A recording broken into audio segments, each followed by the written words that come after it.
Photographic Composition, Lecture 12, Portfolio, Part 3. Loretta Lux is a German photographer who came to prominence around the beginning of the 21st century, and her work is characterized by mostly pastel colors, very muted colors, and subject matter and a technique that look more like really painstakingly made color drawings or really well-detailed paintings as opposed to photographs, but they are all photographic in nature. When you go to the website, click on one of the portfolios and an array of images will come up. Click on any of them and you're presented with individual images. Her subject matter is very often characterized by, it's largely people, a lot of children. Their heads tend to be larger than one would expect them to be on a normal person. And each of them has a very specific kind of character that's consistent from one of her images to the next.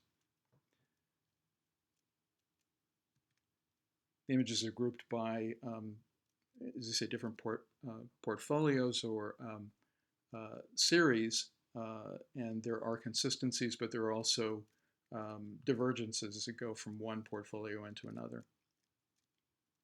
The lighting is always very soft. And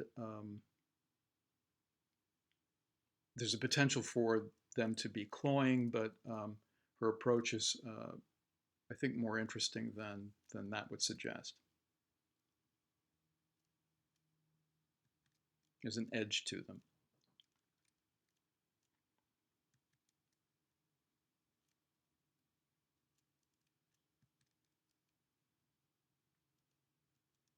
I can't say that one image necessarily blends into the next or has elements about it that connect it to the images that have preceded it, except for underlying themes and a way of presenting the subject matter.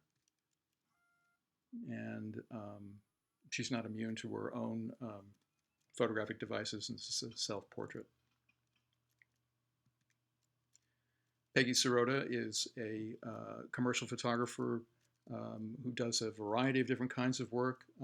She's best known for her fashion and celebrity work, and I chose to look at a number of pages from her from the celebrity part of her her site, and how she's chosen to present the work is to show, in this case, a cover. There are a series of covers that are in this section with the subject matter, and then she goes on to include images that are, for all intents and purposes, outtakes from the shoots, or at least other shoots with the each of the celebrities. So here we have Louis C.K. In a lighter moment than, well, I shouldn't say lighter moment, but a very different moment than was featured on the cover of GQ, as is the case here.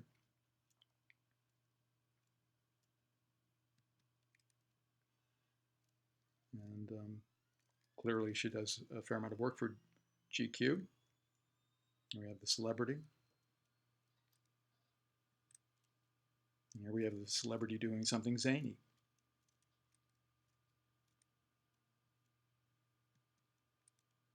Again, GQ.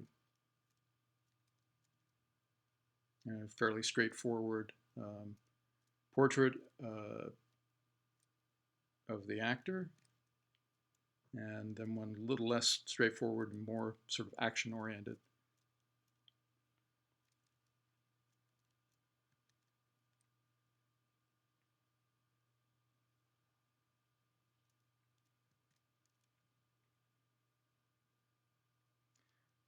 And I'm sure she has her own reasons for doing this kind of thing, but very often in appealing to or attempting to appeal to potential clients, photographer will often take the work that's already been sort of given the stamp of approval by being on a cover or within a spread in a magazine, and then the alternate views are included to show that there's more than just an ability to create covers, that the editorial within a magazine can be populated with their pictures because they know how to work with people.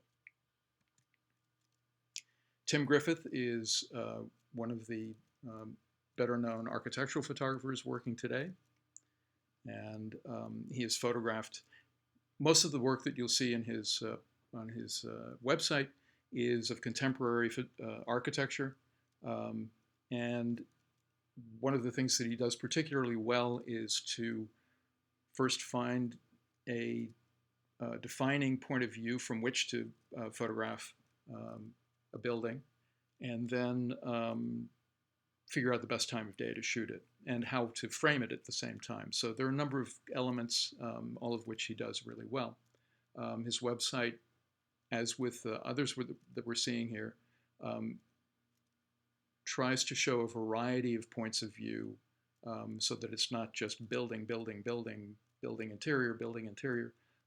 that looking up and looking down and looking at different kinds of buildings is all part of the process.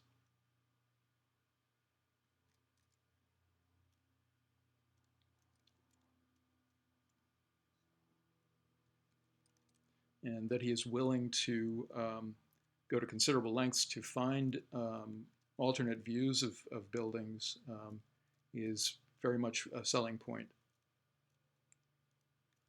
And here we have a kind of twisting tower that is featured in this one image, but as a building among many. And here we see it in a couple of details.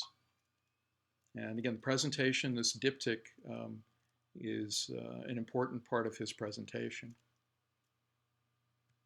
And here we see some of the same kind of technique where he has included a detail next to an overall image of this building in its context. And again, as seen with other buildings, in the image on the left and then on the right, seen from a neighborhood next door to this particular building, so that it's seen in context as well. And one might be considered more appropriate, let's say, to a high-style magazine, and the one on the right is something that might appeal more to a grittier, more editorial viewpoint. And here again, in context, and then as a detail. A very unusual building, to say the least. And then the building also in context, but photographed at night, where it's clear that it has a totally unique aspect to it. Todd Hito is a fine art photographer. He was a protege of Michael Kenna's, but whose work is very different from Kenna's. And I chose one of the projects in his portfolio. And it features a number of images taken of,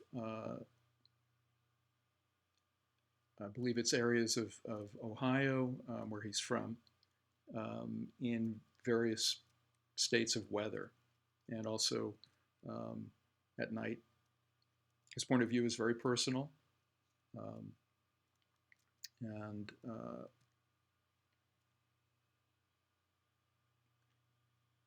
his process is to bring us along on his journeys.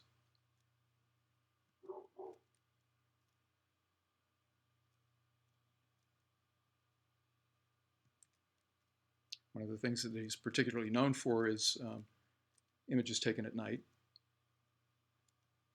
which tend to be very evocative.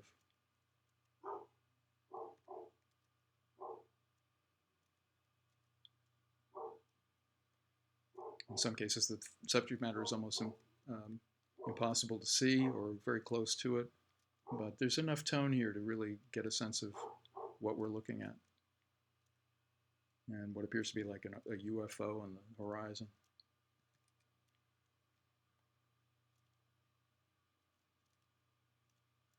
A number of these have been taken through the windows of his car. And then in the middle of it, he includes a photograph of the back of a woman's head.